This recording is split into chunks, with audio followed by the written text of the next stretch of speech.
यो भन्दा पछिल्लो भिडियोमा हामीले यो साइनहरुको बारेमा हामीले जानकारी गरायौं। अब हामीले यो साइनहरुको मद्दतले कसरी अल्फाबेटहरु लेख्ने अब त्यो हामी यो भिडियोमा सिक्नेछौं। अब यो प्रिन्ट हेर्नुस् त हाम्रो यो प्रिन्ट लेटर्स। अब यो प्रिन्ट लेटर भनेको क्लास नर्सरी केजी 1 2 3 सम्म सिकाउनु पर्ने हुन्छ।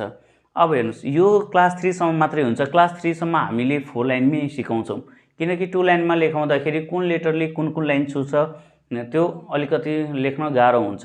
त्यही भएर हामीले क्लास नर्सरी केजी 1 2 3 सम्मको लागि हामी 4 लाइनमै सिकाउँछौं। अब हेर्नुस् त यो पहिला हामीले प्रिन्ट ह्यान्डराइटिङ सिकौं। त्यसपछि हामीले क्लास 4 देखि लिएर माथिल्लोसम्म मोनोकर्सिभ ह्यान्डराइटिङ सिक्छौं। पहिला हामीले सानो क्लासको पहिला सिकौं है त। अब हेर्नुस् यो हामीले ए कसरी लेख्ने छ हेर्नुस्।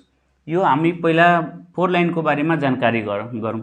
अब हेर्नु यो पहिला हाम्रो भयो टप लाइन। यो लाइनलाई भनिन्छ top line, middle line, third लाइनलाई भनिन्छ बेस लाइन, लास्ट लाइनलाई भनिन्छ लास्ट लाइन, डाउन लाइन या बटम लाइन जे भन्ने पनि हुन्छ। हेर्नुस् top line, middle line, base line, bottom line. अब हेर्नुस् हामीले जहिले पनि 4 लाइनमा केटाकेटीहरुलाई एबीसीडी स्मल लेटर सिकाउनु पर्यो भने अब हेर्नुस् सबभन्दा सजिलो तरिका हाम्रो दुई तरिकाले ए लेख्न सकिन्छ। एउटा हेर्नुस् यो मिडल लाइन हेर्नु, यो मिडल र बेस लाइनको बीचमा एउटा के गर्नु सिधा लाइन तलतिर तान्नुस्। हेर्नुस् मिडल र बेस लाइनको बीचमा भयो। अब हेर्नु त मिडल र बेस लाइनको बीच भएपछि यो मिडल र बेस लाइनको बीचबाट हेर्नुस् है, बीचबाट के गर्नुस् यहाँदेखि गोलो गर्दै उल्टो आर निकाल्नुस्। हेर्नु गोलो गर्दै उल्टो आर भयो। अब हेर्नुस् त यो उल्टो आर भएपछि अब यहाँ हेर्नुस् गोलो भएपछि यहाँदेखि गोलो गर्दै तल ल्याउनु, गोलो गर्दै तल ल्याउनु। हेर्नु तल आइसक्यो। बेस लाइनमा छु हेर्नुस्। अब बेस लाइन पनि छुने बित्तिकै यसको खुट्टा पनि गोलो गर्दै दुईटै खुट्टा एकै ठाउँमा ल्याउनुस्। हेर्नु यो हाम्रो ए भयो।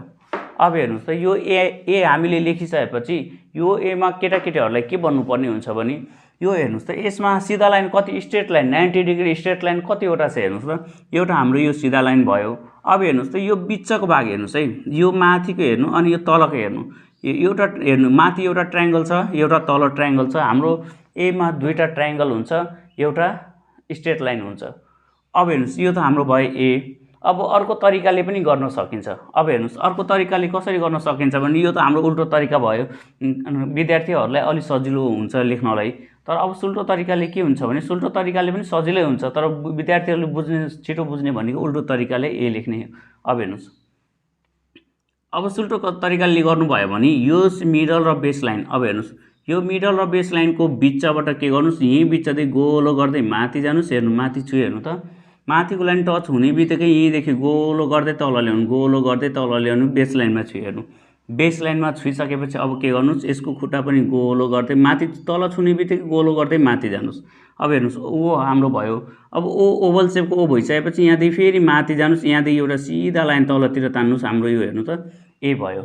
यो हाम्रो दुईटै प्रिन्ट लेटर भयो। एउटा उल्टो तरिकाले सुल्टो ए लेख्न सकिन्छ, एउटा सुल्टो तरिकाले पनि यो ए लेख्न सकिन्छ।